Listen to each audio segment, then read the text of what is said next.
सभी बच्चों का महेश कोचिंग सेंटर के इस यूट्यूब प्लेटफॉर्म पर हार्दिक स्वागत है। बच्चों, कल की क्लास में हम लोगों ने सीखा था कि नाउन क्या होता है, नाउन के कितने प्रकार होते हैं और अच्छी तरीके से नाउन के पांचों प्रकार का पढ़ा था। बट लास्ट का हम लोगों का दो था, अब्स्ट्रैक्ट नाउन और मटेरियल नाउन, उसके बारे में हम लोगों ने अच्छे से अध्ययन नहीं किया था। आज हम आप लोगों के लिए उसका एग्जाम्पल सहित एक वीडियो लेकर आए हैं जिसमें हम लोग मटेरियल नाउन और अब्स्ट्रैक्ट के नाउन के बारे में विधिवत पढ़ेंगे।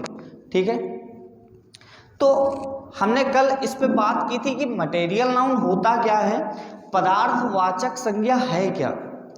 तो मैंने क्या कहा, पदार्थवाचक। क्या कहा, पदार्थवाचक। क्यों बच्चों? तो पदार्थ का मतलब क्या होता है? पदार्थ एक ऐसी चीज है, ऐसी वस्तु है, ऐसा नाम है जिससे किसी दूसरी चीजों को बनाया जाता है। तो उसी के आधार पर इंग्लिश में इसकी डिफिनीशन बताई गई कि द नाउन विच डेनोट्स, ऐसी संज्ञा जो प्रदर्शित करती हो सब्सटेंसेस मतलब पदार्थ को। किसको प्रदर्शित करती हो? पदार्थ को प्रदर्शित करती हो। फ्रॉम विच अनोदर थिंग, जिससे अनोदर थिंग मतलब कोई दूसरी वस्तु कैन बी मेड, बनाई जा सके, इज कॉल्ड मटेरियल नाउन, पदार्थवाचक संज्ञा कहलाता है। मतलब ऐसी संज्ञा क्या है? संज्ञा वो मतलब पदार्थवाचक संज्ञा क्या है? ऐसी संज्ञा जो पदार्थ हो और जिससे कोई दूसरी वस्तु बनाई जा सके, वो क्या कहलाता है? पदार्थवाचक संज्ञा कहलाता है। मैंने एक एग्जाम्पल लिखा कि he made a chair of iron. He made, उसने बनाया, अ चेयर, एक कुर्सी, ऑफ आयरन, लोहे की, मतलब उसने लोहे की एक कुर्सी बनाई। अब यहाँ पर ले दे के 5 शब्द हैं, 6 शब्द हैं, he made a chair of iron, 5 शब्द हैं। इन 5 शब्दों में कोई एक ऐसा शब्द होगा जो पदार्थ होगा। हमको ढूंढना है, चूंकि हम मटेरियल नाउन पढ़ रहे हैं, तो पदार्थवाचक संज्ञा क्या करना है? ढूंढना है। तो मैंने क्या कहा कि the noun which denote substance, इन शब्दों में कोई एक ऐसा नाम होगा जो किसको प्रदर्शित कर रहा होगा? पदार्थ को। किसको? पदार्थ को। तो यहां आप देखिए, आयरन जो है, आयरन यहां पर पदार्थ है। फिर लिखा है from which another thing can be made. अब बताइए, लोहे की कुर्सी ही बनाई जाती है क्या? लोहे की कुर्सी बनाई जाती है, लोहे की टेबल भी बनाई जाती है, लोहे की चेयर भी बनाई जाती है, और लोहे से बहुत चीज़ें बनाई जाती है, गेट, दरवाज़ा, खिड़की, सारी चीज़ें। मतलब लोहा क्या है? लोहा मतलब आयरन इज अ सब्सटेंस, और यही डेफिनेशन भी कह रही, the noun which denotes substance. तो यहाँ पर लोहा क्या हो जाएगा बच्चों? पदार्थवाचक संज्ञा हो जाएगी। दूसरा वाक्य लिखा है, मान लो कहीं, और ढूंढना हो कि बताइए इसमें कौन सा नाउन है। हमने एक वाक्य लिख दिया कि furniture is made of would. Furniture is made of would मतलब फर्नीचर लकड़ी से बनता है। फर्नीचर मतलब कुर्सी, मेज, बेड, सोफा, ये सब किससे बनता है? लकड़ी से। बन किससे रहा है? लकड़ी से बन रहा है। आपने लिखा है कि which another thing can be made, मतलब ऐसा पदार्थ जिससे दूसरी चीजें बनाई जा सके। तो यहाँ पर वुड लकड़ी हो जाएगा, होगा कि नहीं? ऐसे मैंने लिखा I want to buy some gold, मैं कुछ सोना खरीदना चाहता हूँ, तो यहाँ पर पदार्थ क्या है? सोना है। We can't live without water, हम बिना पानी के जीवित नहीं रह सकते हैं, तो यहाँ पर पदार्थ क्या है? वाटर हो जाएगा। How much oil do you want two by, आप कितना तेल खरीदना चाहते हैं? तुम कितना तेल खरीदना चाहते हो? तो यहाँ पर पदार्थ क्या हो जाएगा?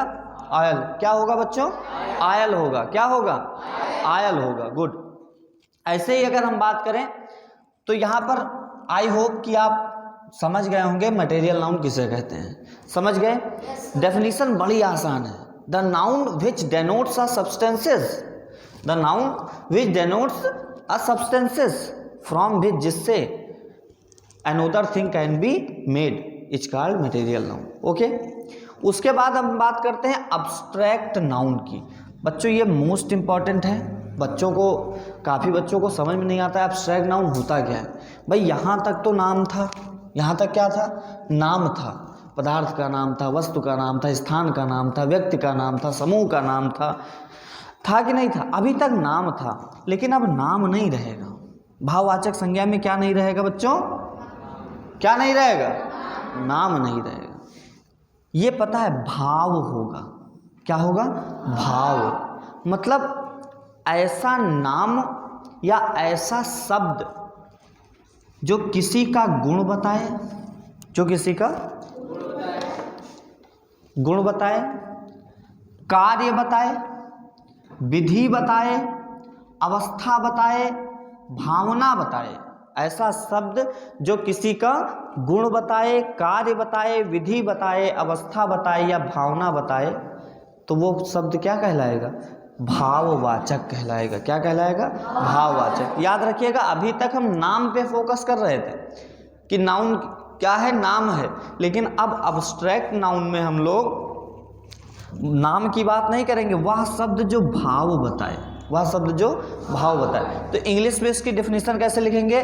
द नाउन बाय विच, संज्ञा जिससे there is a sense of any quality, गुण, एक्शन, कार्य, मेथड, विधि, कंडीशन, अवस्था, फीलिंग यानी भावना। मतलब ऐसी संज्ञा जिससे quality, action, method and condition और फीलिंग व्यक्त हो।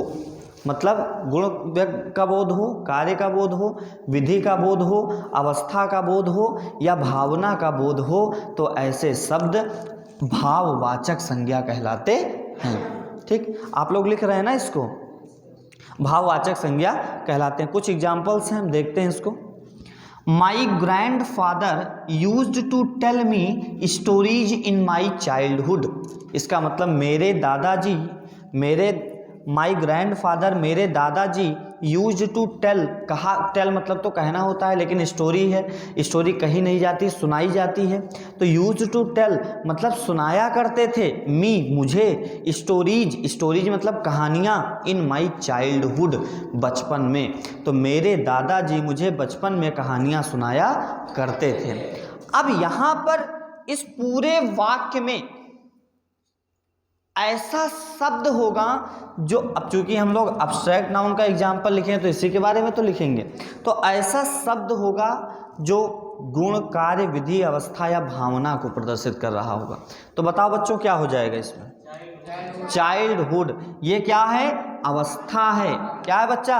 अवस्था, कंडीशन। बचपन अवस्था होता है ना, बचपन हो गया, बुढ़ापा हो गया, है कि नहीं, जवानी हो गई, ये सब अवस्था है। फिर इसके बाद मैंने लिखा honesty is the best policy. ये मोस्ट इंपॉर्टेंट सेंटेंस है क्योंकि ये अक्सर यूज हुआ करता है। Honesty is the best policy, honesty is the best policy कहा करते हैं सब लोग, समझे कि नहीं? तो honesty is the best policy में ऑनेस्टी होगा। क्यों होगा? क्योंकि ईमानदारी भाव है, विचार है। क्या है? गुण है। क्या है?